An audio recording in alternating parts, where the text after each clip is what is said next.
right, so again, welcome everyone. I want to make sure I welcome all of our members, all of our guests today, and we'll honor you later. We thank you, everyone, especially on a day in September. A lot of you, it's hot, you're traveling, so you made it. We're so glad. So I especially want to acknowledge Shirley Morgan, who is our president of 10 years. She's our historian, she is our editor, and our parliamentarian. And I know Betty is going to introduce our esteemed, beloved Sheriff Barnes in a moment. Okay? So to begin with, I'd like to ask Steve Thomason to come up and begin our meeting in prayer. Blessed are you, Heavenly Father, Creator of the universe, who brings abundance to our tables today. Thank you, Lord, for allowing us to live in such a safe community. Give wisdom and safety to our law enforcement personnel as they strive to protect us. In Jesus' name, amen. Thank you, Steve. And now I'd like to invite J.R. Davis up to begin us in our Pledge of Allegiance. And if you are able, would you please stand? I pledge allegiance to the flag of the United States of America and to the republic for which it stands, one nation, under God, indivisible, with liberty and justice for all. Thank you. And now I would like to invite up Karen Blanco. Karen writes our Globe articles. I want to remind you, how many of you received the Globe? And you're reading Karen's articles? Are you reading the Democrat articles too? Do you think they're fair and balanced? No. If you see that they're not fair and balanced, I'm going to ask you to write letters to the editor to tell the editor you would like more fair and balanced writings, okay? That will help Karen and myself. Okay, Karen Blanco. Nice to see you, Pat. Good morning, everybody. I recently read that President Trump is an admirer of our 7th president, Andrew Jackson.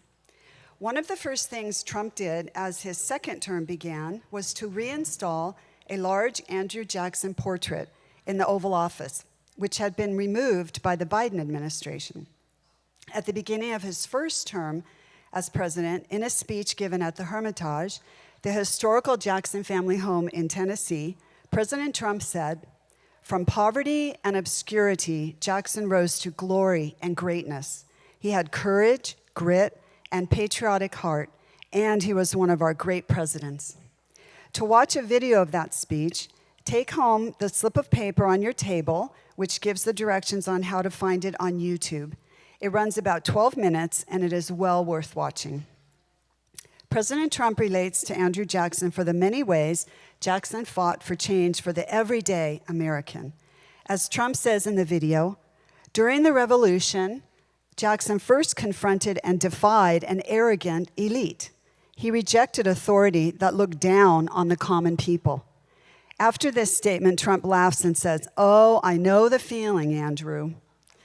In a nutshell, Andrew Jackson was born in 1767 and served as our 7th president from 1829 to 1837.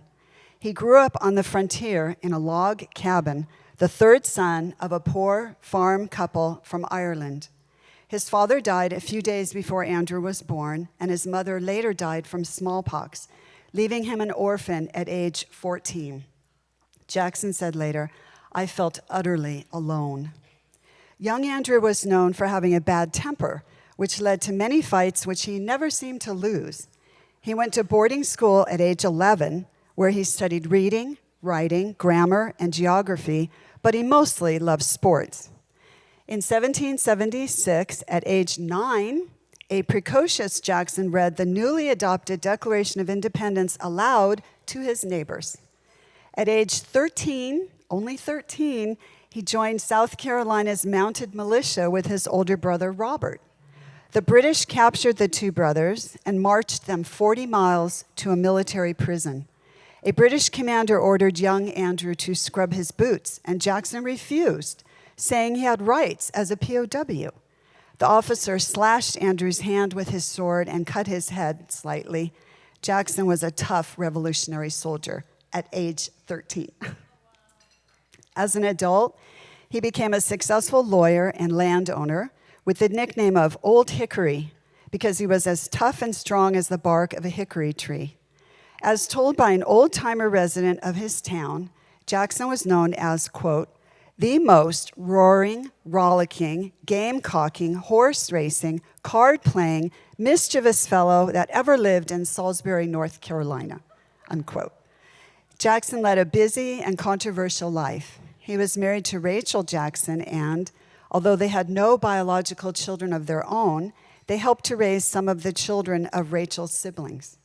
He was a founder of the Democratic Party of that time and won the presidency in 1828, having gained military fame as a general in the War of 1812.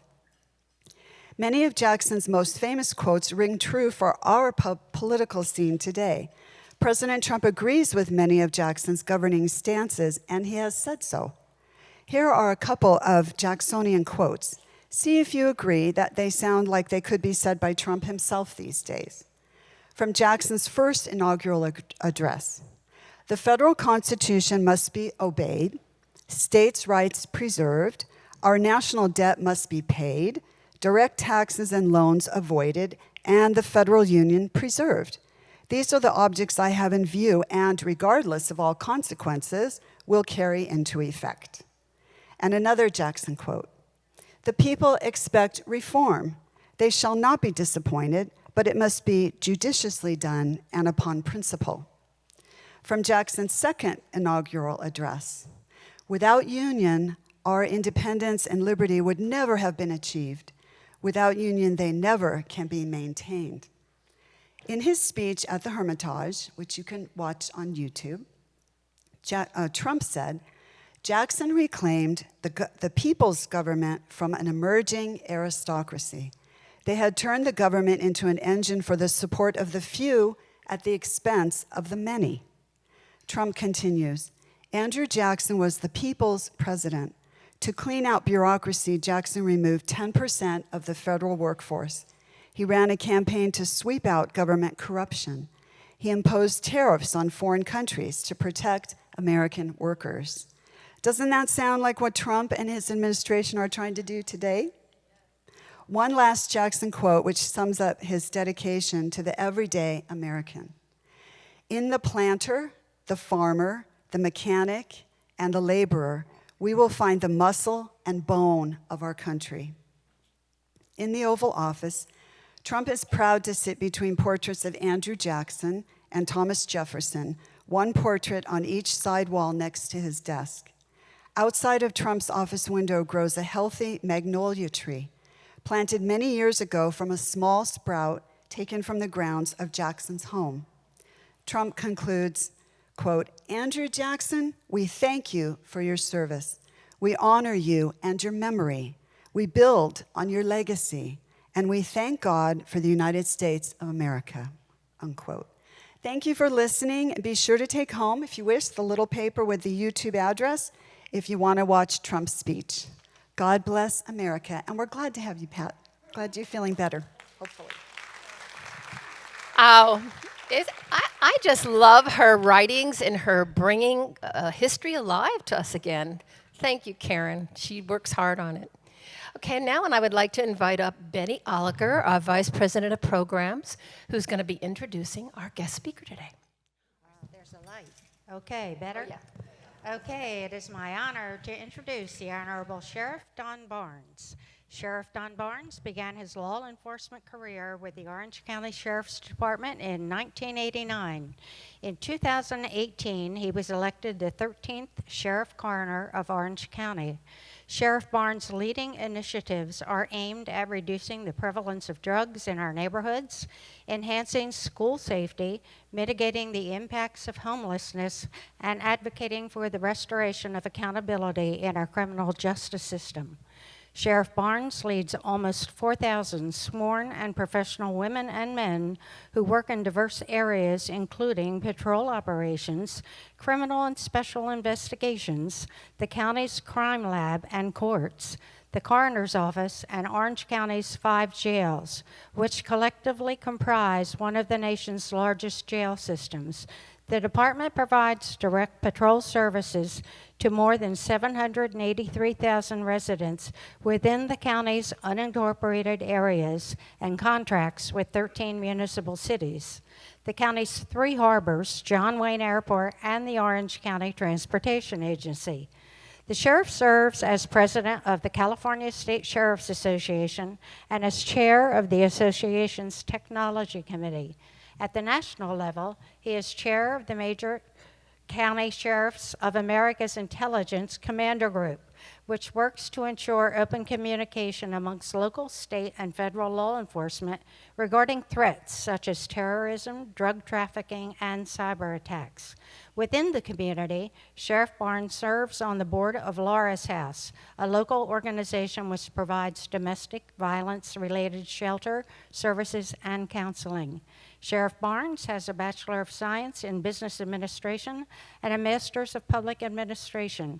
He's a graduate of the FBI National Academy, the FBI National Executive Institute, USC's CREATE program on counterterrorism, the Senior Management Institute for Policing, and IACP's leadership in police organizations. Sheriff Barnes has also been an instructor at the Orange County Sheriff Department's Regional Training Academy and adjunct faculty for the Peace Officer Standards and Training Management School through Cal State University, Long Beach. I introduce Sheriff Barnes.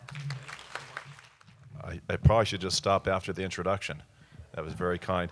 And that I love that story, the history of President Jackson. Wasn't it awesome?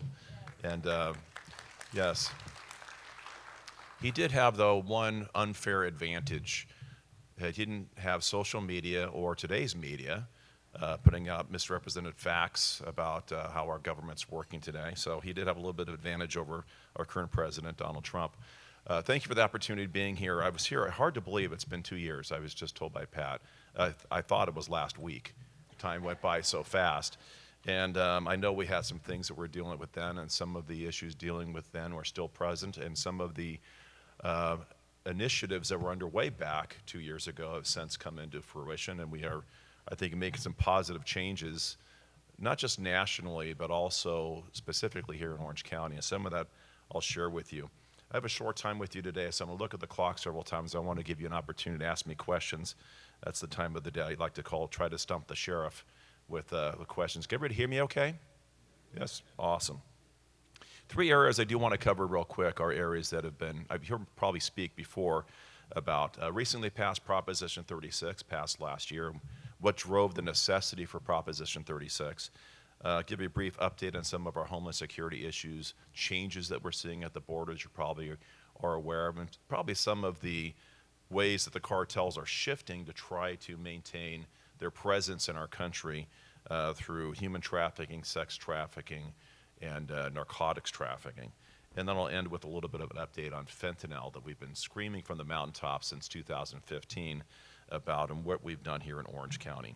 So if you remember last year, and I think that I spoke before Proposition 36 actually made the ballot. Prop 36 was a corrective measure for Prop 47 passed in 2014. Proposition 47, now 11 years ago. If you remember the ballot title at that time, it was on the ballot as the Safe Schools and Neighborhoods Act. The most misleading piece of legislation ever to make the ballot. It did nothing to make our schools or neighborhoods safer. It was actually a big fraud pulled off by the party to put it on there or get people to vote for something that on its face sounded like it was a good idea, but did none of those two things. What it did do was reduce the 2 largest categorical crimes that police agencies across our country deal with, property crime and narcotics or drug crimes. Reduce them from felonies to misdemeanors. And what that meant in our judicial system, our justice system, is if you reduce them from felonies to misdemeanors, guess what you can't do?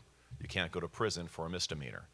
And what they didn't know when they drafted the language, I talked to somebody who's one of the, who drafted a lot of the language of Proposition 47. He told me later on, he said, Proposition 47 is having so many impacts because, quote, law enforcement didn't implement it properly. Had nothing to do with us. What I told him afterwards is, you have to understand that, he said, nowhere in Proposition 47 did it say or prohibit law enforcement from booking people into jail. I said, that's absolutely true. It's in the penal code. The penal code dictates what we can take people to jail for, or more importantly, what we cannot take people to jail for, which is most misdemeanor offenses. So when they reduce them from felonies to misdemeanors, in 2013, if you had possession of heroin or cocaine or a major drug, you could go to state prison as a felony. If you committed a major property crime, you could go to state prison as a felony. In 2014, when that law changed, and you caught somebody doing any one of those things that I just mentioned, you gave them a citation, just like making an illegal left turn, and said, show up in court in 30 days. So it's no wonder that the erosion of accountability in California led to prolific crime, prolific drug use, no accountability, impacting the homeless population. Significant. We see a big rise in homeless during the period?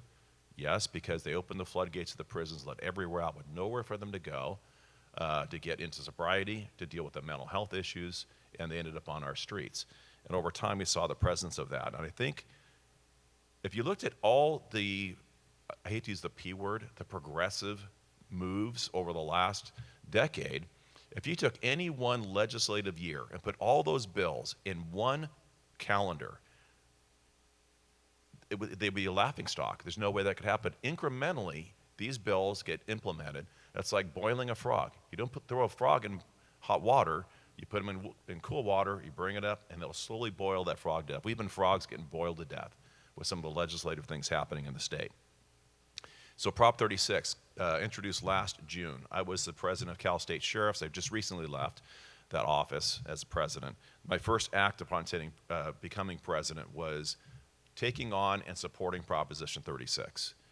And if you know how a certain governor works, his name may rhyme with Newsom, he loves to leverage his influence and, quite honestly, his power. He's like a benevolent dictator. Do what I like, you can have dessert. Don't do what I say, go to your room.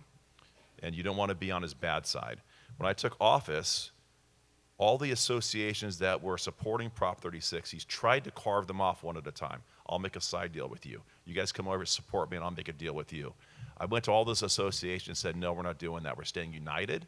Nobody leaves the group. Stay as a herd. We're going to drive this through. And then last year, we passed that bill. A proposition was passed by 70% of California voters. Every county in the state passed it. Nobody didn't pass. That's an amazing accomplishment. You look and see how California works. What does that say? It said, it doesn't matter if you have a D or an R next to your name. Nobody wants to be a victim of crime. Crime got so far out of hand that people stood up and said, we need to make some change. And what I loved about Prop 36 and the way it was drafted in the language was it wasn't this pendulum swinging violently from left to right and back again. This time, the language of Prop 36 swung that pendulum to the middle, and it stopped. It was the most tempered bill in the language. It had accountability built into it. It had opportunity for people to get into programs based on whether they want to engage or not. It was the best, I think, most realistic opportunity for us to start getting the state of California back on the right path. This is what I think is ironic. When you talk about people, we had one individual right after Proposition 36 went into effect, December of 18th of last year. We arrested a gentleman again, took him to court again. That individual had over 100 convictions in a 10-year period for property crime, mostly property crime and drug crime, because there's no deterrence. You could walk into any store, take what you want, walk out without paying. They're not going to stop you because the liability and risk of getting in to try to detain you, and they just walked out. This time he came to court, over 100 convictions, said, Mr. Smith, you're here again. He said, yes, sir, let me out tomorrow like you always do. And they said, nope, 8 months. 8 months. Now, what I love about that, now that we have him in our care for 8 months, we have the opportunity to get him into sobriety. We have the opportunity to get him into stability. We have the opportunity to get him off the street. I'm actually looking out for our residents, our constituents, in ways that I'll use the loosely defined term of leadership in California, has failed to do. There's nobody in this state that cares more about their constituents and their well-being than the 58 sheriffs who serve in those offices do. Nobody, because we get them by default. They happen into our jails, not by design. We shouldn't be taking people who are mentally ill and putting them in jail. They come because of criminal violations. Taking people who have drug addiction issues and putting them in jail because they do crimes that bring them to us. And that's what we've been dealing with. We have phenomenal programs in the Orange County Jail to get people into mental health stability, into sobriety, break the cycle of recidivism, get them back on their feet. And if you're engaged in that opportunity, there's a high probability we can get you out of custody appropriately when your time is done, with the hopes of you never coming back. The Orange County Jail was just recognized last year by the National Institute of Corrections. There's 3,088 sheriffs in the United States, if you didn't know that, almost 3,100 sheriffs. There's only one other sheriff in the history of this award that's received from National Institute of Corrections as a center of innovation for the programs, policies, procedures in the jail, and that's us and one other person. It's a phenomenal compliment of what we've accomplished in the Orange County Jail. Through the first 8 months of Prop 36, there's been 6,400 arrests made. My jail population's gone up, not significantly, but it's gone up from about 5,700 now, 3,700. We're now at about 4,200, 500 more people in my care every day, and probably the result of Proposition 36 related arrests. The Sheriff's Department, I'm proud to say we're number one. We've made the rest, the most of those arrests, just under 1,400, and we're going to continue to do that. The one thing that drives me crazy is 7 out of 10 people in the state said, we want this problem fixed. They voted affirmatively to move this into place.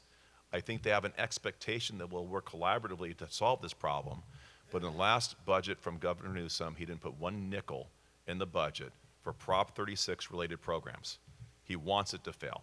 He wants to show that people voted for it and it's not going to fail. And he's going to make sure that it fails as best he can by not funding the opportunities, meaning we don't have programs to connect these people with. Failed leadership at the highest level of our state. Homeland Security. I'm moving fast because I'm looking at the clock. Homeland Security. You guys notice a little difference at the border? Right? Yeah, a little bit of difference at the border. We are, in the last recorded month, which is in August, border crossings or attempted border crossings declined to below 5,000 for the entire month. Below 5,000 for the entire month. I want to put that in perspective. Under the last administration, we had, in a 2-year period, 24 months, 1.4 million people who made it across the border, wasn't contacted, wasn't detained. They call them gotaways. They have no idea who they are. 1.4 million people in a 12-month or 24-month period, and now we're down below 5,000 people trying to gain entry into the border. I'm going to sound a little bit like Nostradamus when I tell you, when this started at the border, I said this is going to have a positive and negative consequences. So we stopped the border crossings. ICE and CBP can now do their jobs. They're not babysitting anymore. That humanitarian crisis at the border with families, that was orchestrated by the cartels with permission of the last administration to redeploy assets and resources from their job to babysit people so that the cartels could do end runs in throwing narcotics and human trafficking, sex trafficking during that same time. In fact, the humanitarian crisis was a result of the last administration. They're talking about how lives need to be saved. They were creating the opportunity or the environment for people's lives to be placed at risk by allowing that to happen at the border. If you didn't know this, 1 in 3 women making that trip, by the way, everything that happens at the southern border is orchestrated and profited by the cartels. Nobody makes that plaza journey unless the cartels are profiting on it. You can't do it. They will not allow it. Once they get to the border, they charge you tens of thousands of dollars. They get you in here. They will have you working in servitude to pay back your debt. If you don't pay back your debt, they'll kill your family south of the border because they know who they are. The cartels are the most inhumane criminal organization on the planet. I would say the cartels operate in a way with such blatant disregard for human life, worse than the Nazis ever were back in World War II. They do not care. And they most definitely do not care about American lives, and they place it significantly at risk. I do have a little bit of concern, though, in the very intentional and deliberate shift this administration's had on immigration.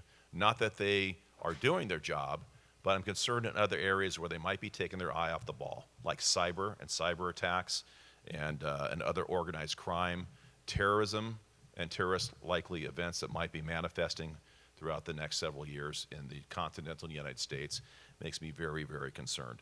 And I'm concerned, and I think my concern is a legitimate one. If you look at how many people, I mentioned the 1.4 million gotaways.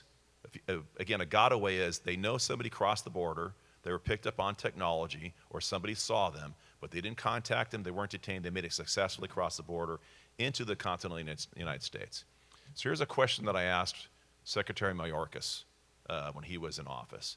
If you can walk up to any port of entry under the last administration, claim asylum, 10.8 million people did that, by the way, in a 4-year period, claim asylum, said, I'm here to be saved, and they would let them in, they would vet them, they wouldn't vet them, they'd let them in, best game show on earth, cross the border, you win, we'll send you wherever you want to go on an airplane, we'll put you in a hotel, we'll give you medical care, whatever you want, and they flood the United States. If you could do that and win the lottery, what does it say about the 1.4 million people that avoided that intentionally went in between ports of entry, that tried to avoid detection, that snuck in, when 159 people in one calendar year that were contacted as somebody's trying to sneak in were on the terrorism watch lists?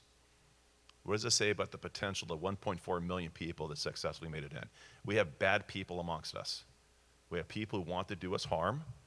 We have people that will make 9/11 look like it was a holiday party, and they're here. My concern is who's watching them, who's going after them. And I think we have to, if we're going to double down at the border and double down on immigration, I have no problem with that. I have no problem with that. I think we have to maintain our posture on how we're looking at these other threats as well. We do not want to have the next 9/11 happen here. And then I said that I did predict also that when that happens, other things would happen. As we lock down the border, the cartels south of the border, they're going to get much more bloodier and violent as they fight over the remaining market that exists in the drug trafficking industry. They're not going to walk away from this billion-dollar industry without putting up a fight. So the fighting south of the border amongst the cartels is becoming much more prolific and much more violent. I predicted, as happening now, that the maritime trafficking of narcotics and human beings up our western border, which is known as the Pacific Ocean, would increase and pick up, and that's what's happening now. And we also have another border people oftentimes don't pay attention to because it hasn't been as big a threat until the last 8 months. It's the Canadian border. The cartels, as soon as you put up a front and a defense, they're going to pivot around that and take advantage of any opportunity. And the trafficking is now doing an end around north of us at the Canadian border. And the Canadians are getting in the game, which Mexico should have done decades ago. They're trying to help us, but it's a very, very prolific problem that's manifesting. I mentioned the western border. If you didn't know this, of all the things we do in the Sheriff's Department, I would tell you I'm blessed. I have a phenomenal team of deputies and investigators and people that keep us safe. Safest communities in the United States and urban areas are right here in Orange County, many of them patrolled by the Orange County Sheriff's Department. I couldn't be prouder of the work that my people do every day. Thank you. Well, one thing that we do on behalf of our federal partners, if we have a contract, it's a program called Operation Stone Garden. We patrol the Pacific Ocean on behalf of the federal government. You probably did not know that. If you're ever down in Newport Beach, we have several sheriff's vessels that go out on the waterways. But those big red fire boats, big white letters, Orange County Sheriff. We also have these gray boats, these hold boats. I call them the go fast boats. We take them out on the waterway. They're piloted by harbor masters out of my sheriff's harbor division, and they're manned by members of my tactical team. My SWAT team goes out on these boats, and they have the authority as task force officers to make boardings of craft on behalf of the federal government. We had over 341 operations that were done over the last several years. 1 in 3 of those resulted in an interdiction of either narcotics or human trafficking on the waterways. You're never going to hear about all those successes we have offshore. You hear about the ones that eventually make it to shore as they try to get into the United States. We were so successful with this program over the last decade that the cartels were sending these boats over 100 miles offshore and driving them up beyond San Luis Obispo, beyond that area, and boarding beyond Point Magoo to try to make it their way in the United States. My peers were not happy with me as we shifted the problem into their backyards. I want to cover just two more things real quick because I see the clock ticking. The South American theft groups that we've been dealing with for some time, those are the Chileans, the Chilean burglary crews. Last year in 2024, I had half of the burglaries, residential burglaries committed in my jurisdiction of Orange County. Over half of them were committed by Chilean organized burglary crews, right? If they don't come here, this is what I have a problem with. If we don't allow them in the United States, half of those crimes don't happen because they're not here to commit them. That's what I have a big problem with. I get critiqued a lot or criticized by advocates for immigration, for allowing immigration to occur. They call me the great deporter in chief because of all the sheriffs in the state, I turn the most people over to ICE for them to take proceedings against them, removal orders. And I do that because if you look at what you're hoping to avoid is more crime or preventing criminals from going out and having second or third or fourth or 10th opportunities to commit crimes, the easiest way to do that is to take known criminals who are committing crimes and not putting them back on the streets. In every other country on earth, if you're an American in Germany and you commit one of the crimes that one of these illegal aliens commits here, guess what Germany does with you after they let you out of prison? They send you home. They send you back to where you came from. Mexico, if you're from Guatemala or one of these Central American countries and you commit a crime in Mexico, guess what they do with you when they're done? They send you back to Guatemala. They don't say, welcome back to Mexico. We're getting criticized for doing what every other country on earth does, is sending their citizens back to their home of citizenship so that they don't allow them the second opportunity or additional opportunities to commit crime. That's the only thing I'm doing. By the way, in 2018, when SB 54 was passed, that's the bill that prevents me from turning a lot of these people over to immigration for removal orders. I said back then, if you prohibit me from turning these criminals over to ICE when they want them, if I'm forced to remove them, to return them back into the community, ICE is going to go looking for them. Sound familiar today? ICE is going to go looking for them, and they're going to take other people with them when they find them. And they just were adamant. Nope, got them, let them out. Who's crying now?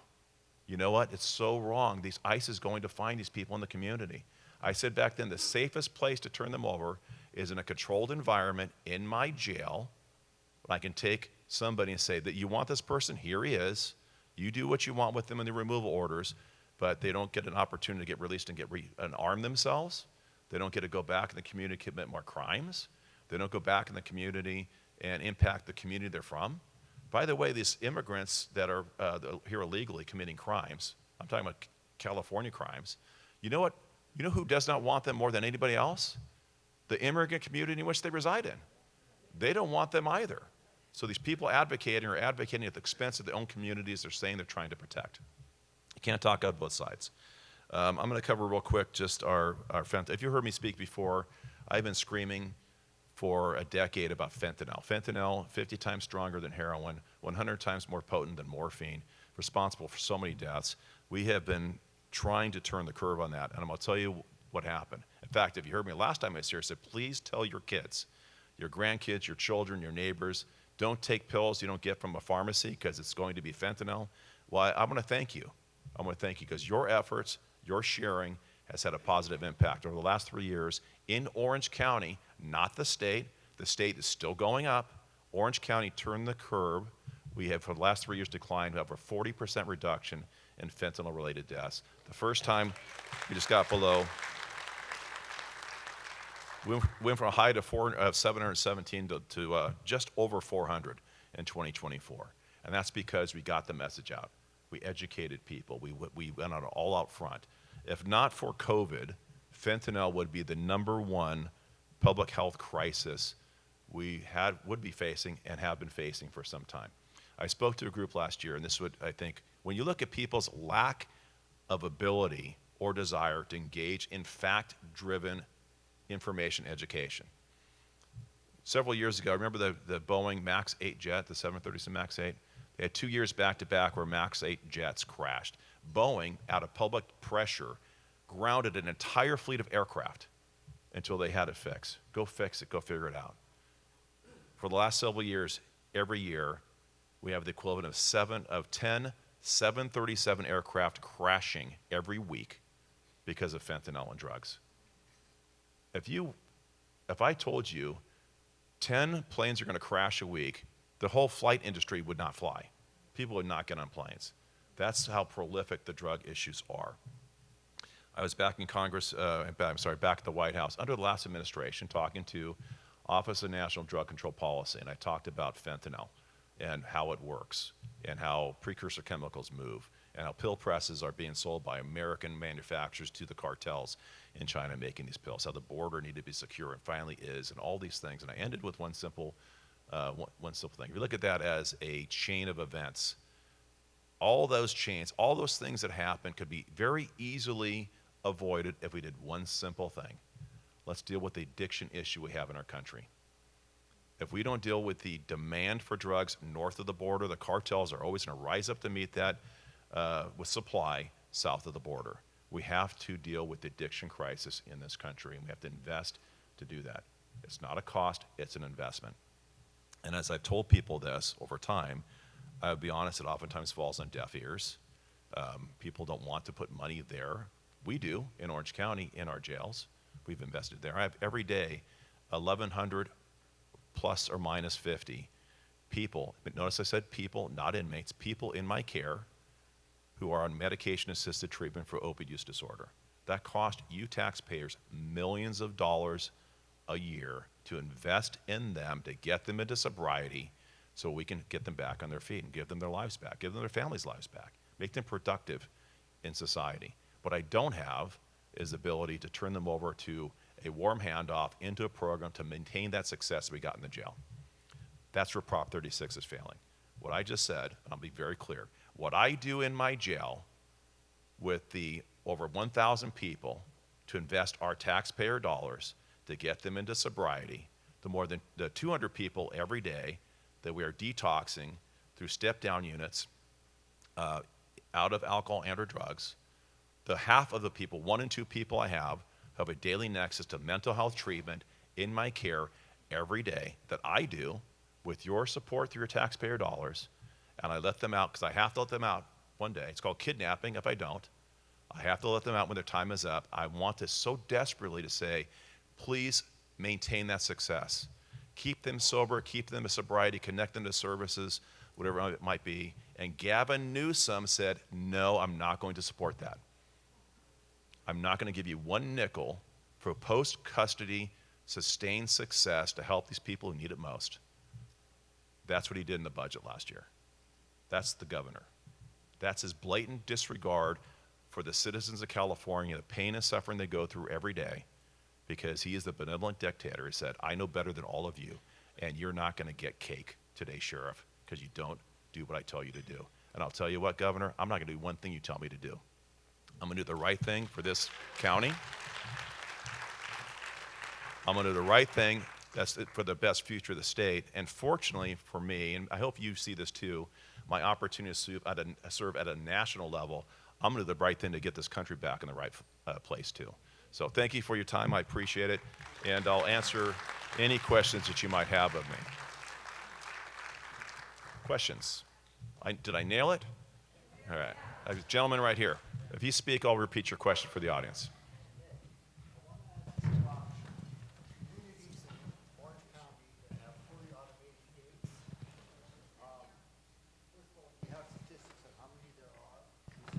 Is there any difference in crime inside? In other words, are the fully automated gates successful So in the question is, gate-guarded communities. There's guard-gated communities. You have a guard-gated community. You have guards at your gate. A gate-guard community would be where you walk up, have a code, nobody's manning it, the door opens and you get in, and then regular communities across. Is there any benefit of having that was a question that I heard you. Yeah, I'm talking say. about the fully automated ones. Yes, I will say yes, it's a great deterrent. It works if it works as designed. I mean, you control who is coming in. It's not perfect. I think it does a great job of keeping crime out, but I had the same conversation several years ago at another large community just like yours called Costa de Casa, and somebody is saying, we have a crime issue here. We have gates. How come you, Sheriff's Department, can't protect us from crime when we have a gated community? And I said, well, sometimes you lock the rabbit in the garden. And they said, what does that mean? And we solved that crime eventually, and it was teenage boys living in Coto de Casa committing crimes within their community. So it's not perfect. I think it's a great benefit that you have here. By the way, you have phenomenal staff at your gates. I think you have phenomenal staff that manage your gates. It's not perfect, but I think it's a great benefit. I think the best thing that you can do, though, is don't get complacent in what you believe to be the gate's provision of your own safety. You have to be co-producers of your own safety. Report things you see that are suspicious. Share amongst your community the risks as you become aware. We talked about sharing the risk of fentanyl pills being sold, right? Share and talk that back and forth. Have you heard anything today that is a benefit for somebody? And I think this is a sad thing, but I know in this room specifically, because of your age, you're being targeted with scams every day. And I can tell you what not to do, but you have to embrace it, and it's going to get much worse.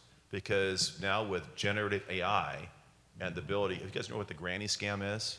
You get the phone call, Grandma, it's me. And Grandma says, Don, is that you? Well, you just gave him you gave the suspect the name. Yes, it's me, it's Don. I'm in trouble. I need you to go down to CVS, get $400 in gift cards, because they need to pay bail, and of course, nobody pays bail in gift cards. You know why they do that? Because it works.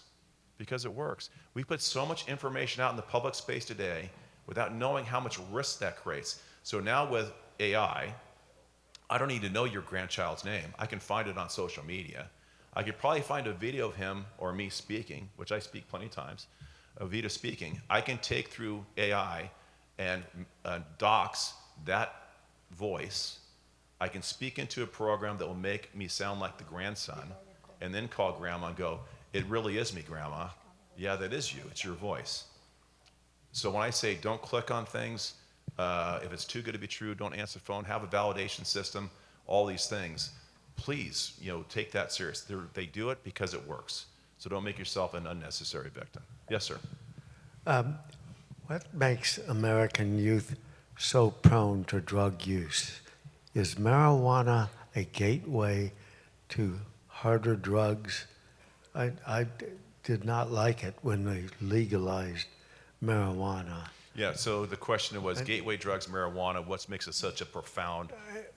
And also, are our youth is there more demand of our youth than in other countries? Yes. So the answer to that is first, the narcotics issue. Well, we're a rich nation. Rich nation means a lot of currency. A lot of currency means a lot of profitability. So we're targeted for that reason because of the amount of money that can be generated from narcotic sales. That on top of the power of the U.S. dollar. Everything's still measured globally against the U.S. dollars. The cartels, they're not selling narcotics here for pesos. They're going after U.S. dollars. That's the ultimate goal, is getting the dollars back.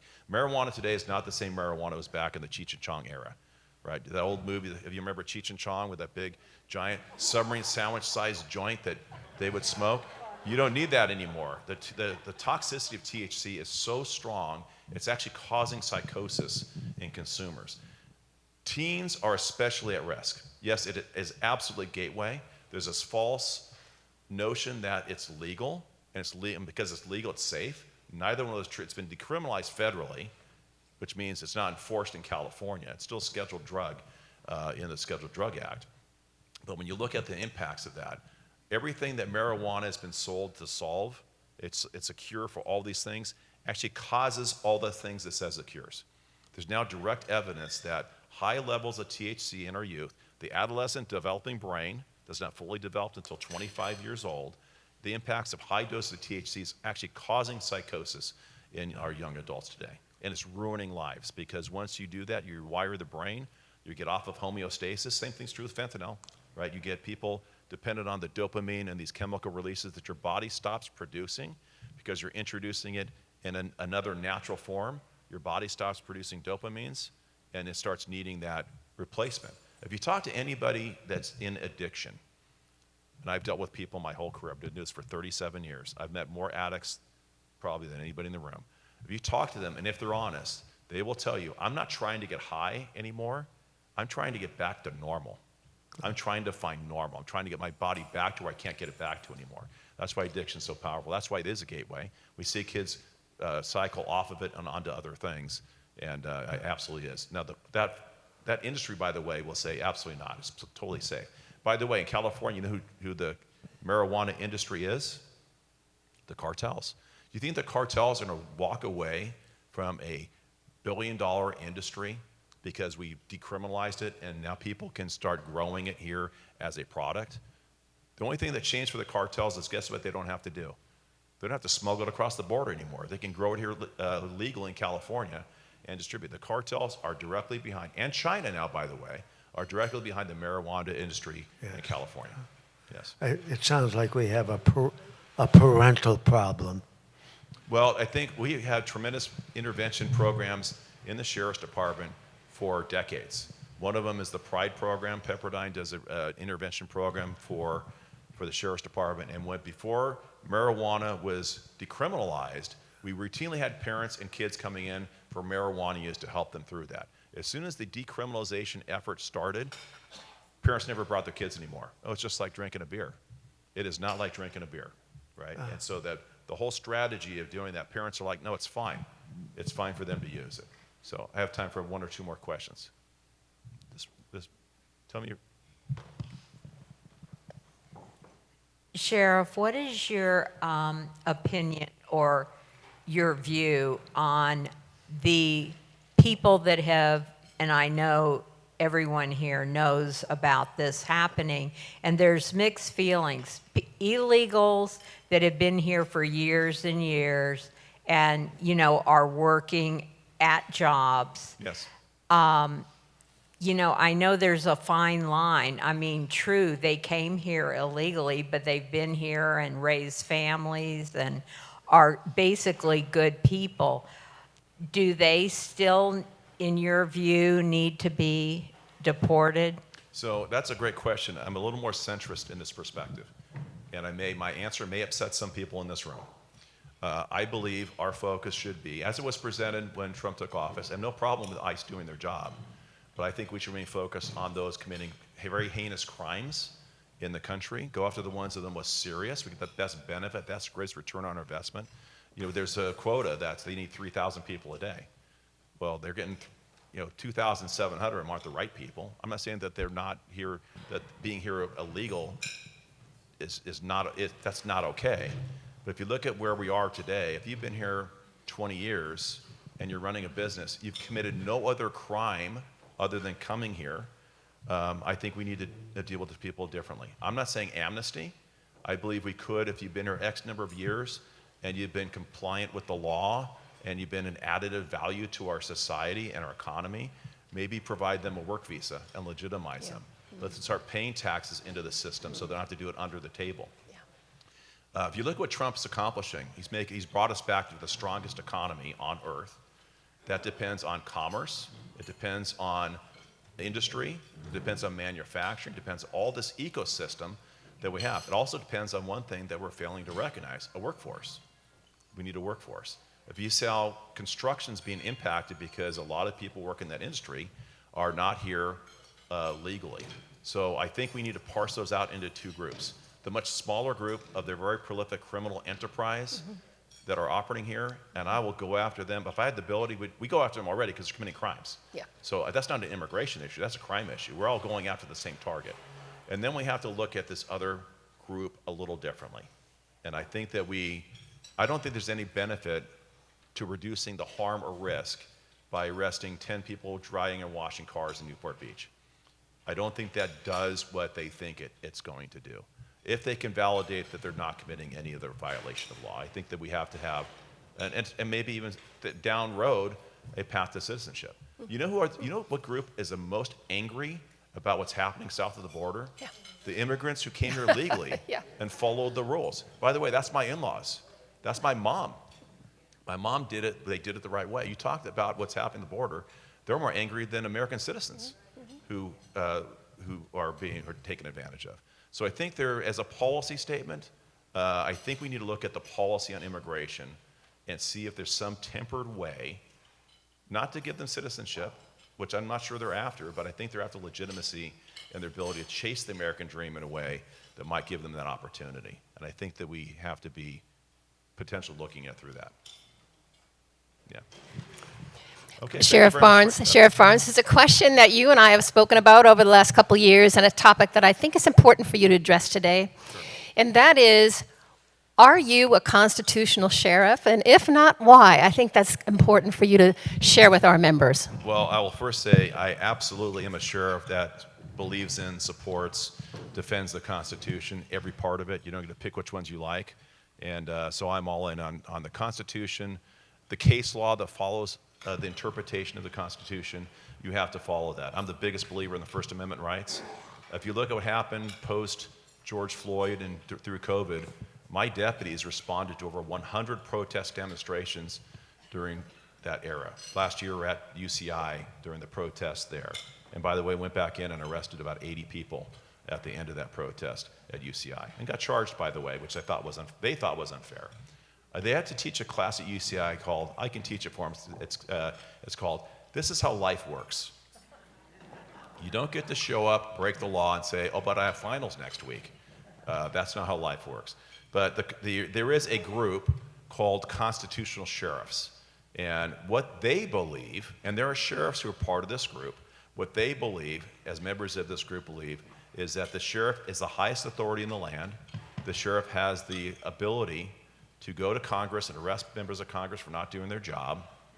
And it's very, very out there. I'm not that guy. I'm not that guy. I believe that I have tremendous authority and influence as your sheriff. There are also limitations of what that is as well.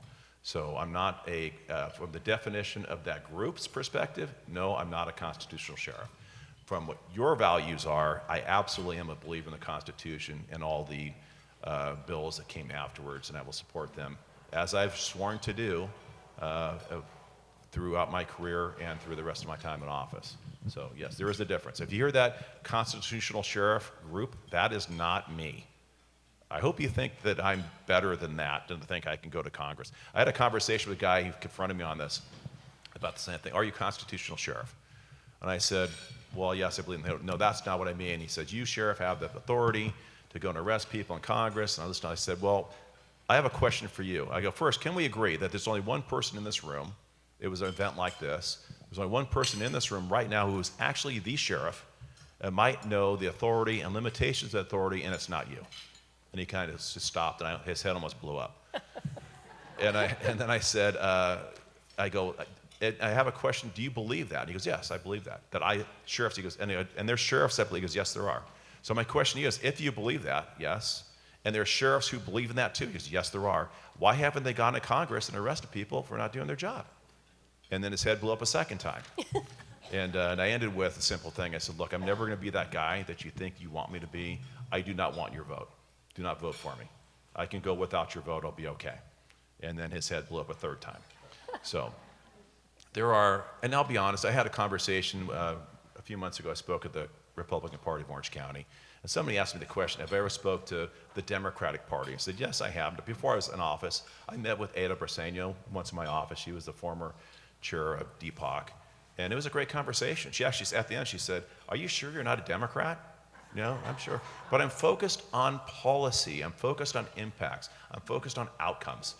I don't deal with the 2 standard deviations from the norm. If you remember statistics, the 2.5% on both ends of the bell curve, they got wackadoos and we got them too, right? They're on the extremes.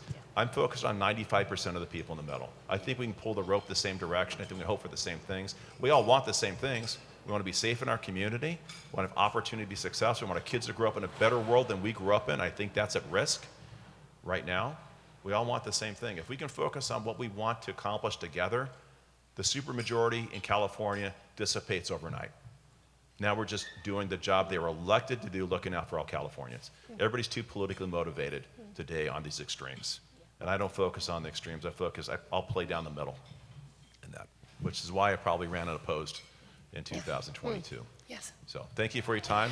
I have one. I have one more question. I think all of our members would like to ask you. Your resume is just so impressive, even nationally. All the things you've done for the federal government and nationally. The question I have: has President Trump met you yet?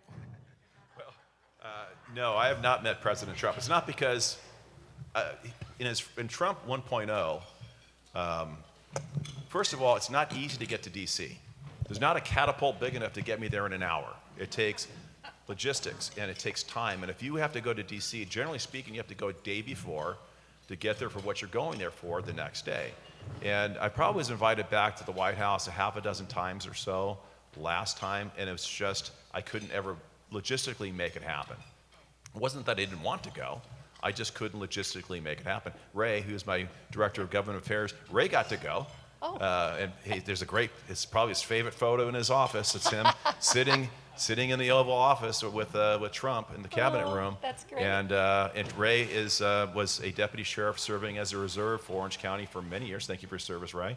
And so he got to go in uniform. So there was a sheriff's uniform that met with Trump. It just wasn't mine. And but I haven't been involved with this administration's other secretaries. Kristi Noem, with the DNI, Director of National Intelligence, Tulsi Gabbard. She's creating an advisory committee. I've been asked to be on her advisory committee. I'll be the only sheriff on that committee, and others as well that I think creates us the opportunity to keep this motion going forward to momentum. And I think we have a great opportunity to save this country. Yeah. Thank you very much. Thank you, Sheriff Barnes. We'll see you back next week. God bless you. And thank you, Ray Granoff, for coming too.